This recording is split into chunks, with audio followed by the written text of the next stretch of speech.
여러분 안녕하세요. 2026년 3월 이란이 무너지고 있습니다. 테헤란 광장에는 수백만 명의 사람들이 쏟아져 나왔고 거리마다 혼란과 분노가 뒤섞인 채 도시 전체가 흔들리고 있습니다. 폭격으로 무너진 건물들, 불타는 시설들, 그리고 통제력을 잃어버린 정권, 그야말로 하나의 국가가 눈앞에서 붕괴하는 장면입니다. 그런데 이 지옥 같은 상황을 지켜보며 가장 크게 충격을 받고 있는 나라는 어디일까요? 놀랍게도 바로 중국입니다. 겉으로 보기에는 이란의 위기는 중동 지역의 문제처럼 보이지만 실제로는 중국 경제와 전략의 핵심을 정면으로 흔드는 사건이기 때문입니다. 중국은 오랫동안 이란과 깊이 얽혀 있었고 특히 에너지와 지정학적 측면에서 이란은 절대 놓칠 수 없는 존재였습니다. 실제로 중국은 이란산 원유의 주요 구매국이었으며 제재 속에서도 할인된 가격으로 대량의 석유를 확보해 왔습니다. 그런데 지금 그 기반이 통째로 흔들리고 있습니다. 왜 중국은 이란의 붕괴 앞에서 이렇게까지 긴장하고 있을까요? 단순한 교역 관계 이상의 훨씬 더 깊고 위험한 연결고리가 존재하기 때문입니다. 지금부터 그 구조를 하나씩 파헤쳐 보겠습니다. 이 모든 구조의 출발점은 2021년으로 거슬러 올라갑니다. 당시 중국과 이란은 25년짜리 포괄적 협력 협정을 체결합니다. 그 규모는 무려 530조 원에 달하는 초대형 계약이었습니다. 겉으로 보기에는 양국이 서로 윈윈하는 전략적 동맹처럼 보였습니다.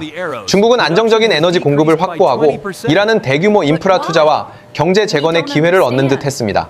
하지만 이 계약의 실체를 들여다보면 이야기는 완전히 달라집니다. 중국이 진짜로 원했던 것은 이란의 석유와 천연가스 채굴권이었습니다. 그것도 장기간, 사실상 독점에 가까운 조건이었죠. 그렇다면 중국은 그 대가로 무엇을 제공했을까요? 표면적으로는 5G 통신망 구축과 첨단 기술 지원이었습니다. 그러나 그 핵심에는 안면인식 기반 감시 시스템과 데이터 통제 기술이 포함되어 있었습니다. 이는 국민의 삶을 개선하기 위한 기술이라기보다 정권이 사회를 더 강하게 통제할 수 있도록 만드는 도구에 가까웠습니다.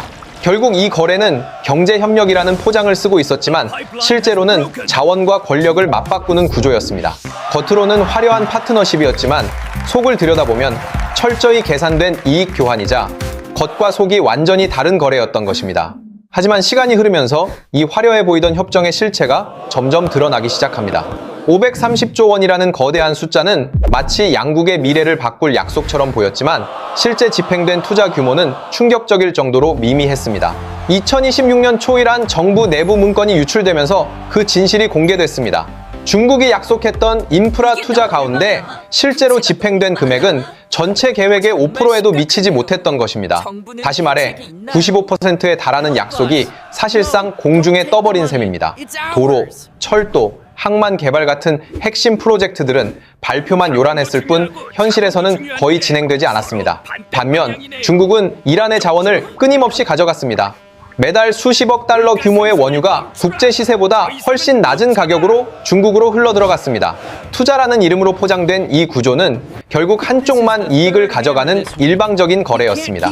이란은 미래를 담보로 자원을 내줬지만 돌아온 것은 텅 빈 약속뿐이었습니다. 이러한 흐름은 단순한 계약 실패가 아니라 구조적으로 설계된 착취에 가까웠습니다.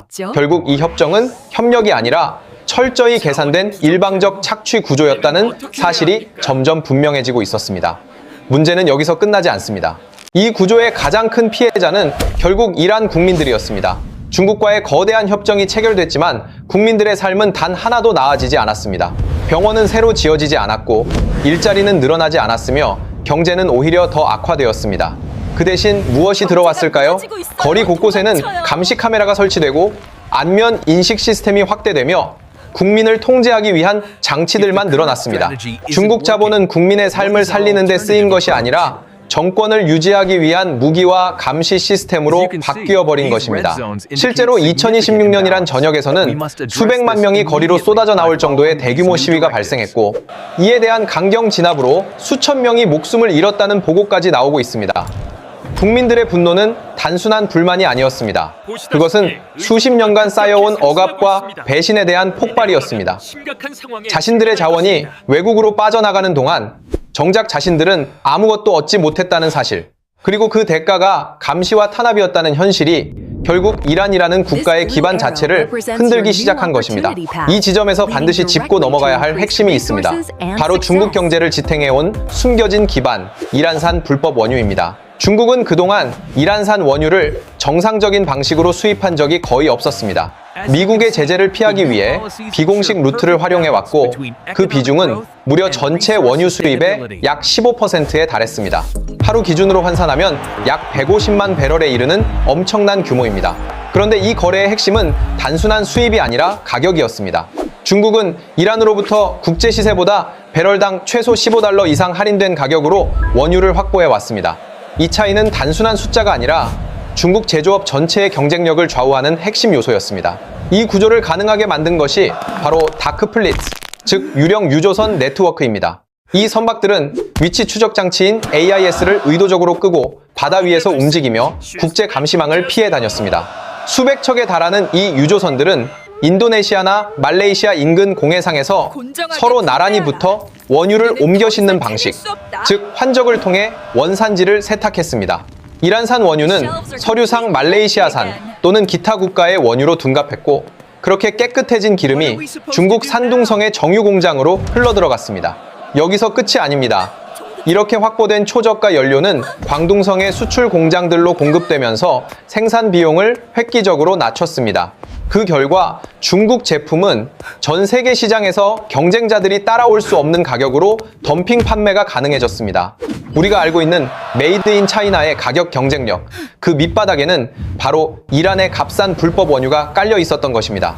다시 말해 중국의 제조업 경쟁력은 단순한 기술이나 생산성의 문제가 아니라 보이지 않는 에너지 구조에 의해 지탱되고 있었던 것입니다. 하지만 이 구조는 단 하나의 전제 위에서만 유지될 수 있었습니다. 바로 들키지 않는 것이었습니다. 그런데 2026년 그 전제가 완전히 무너집니다.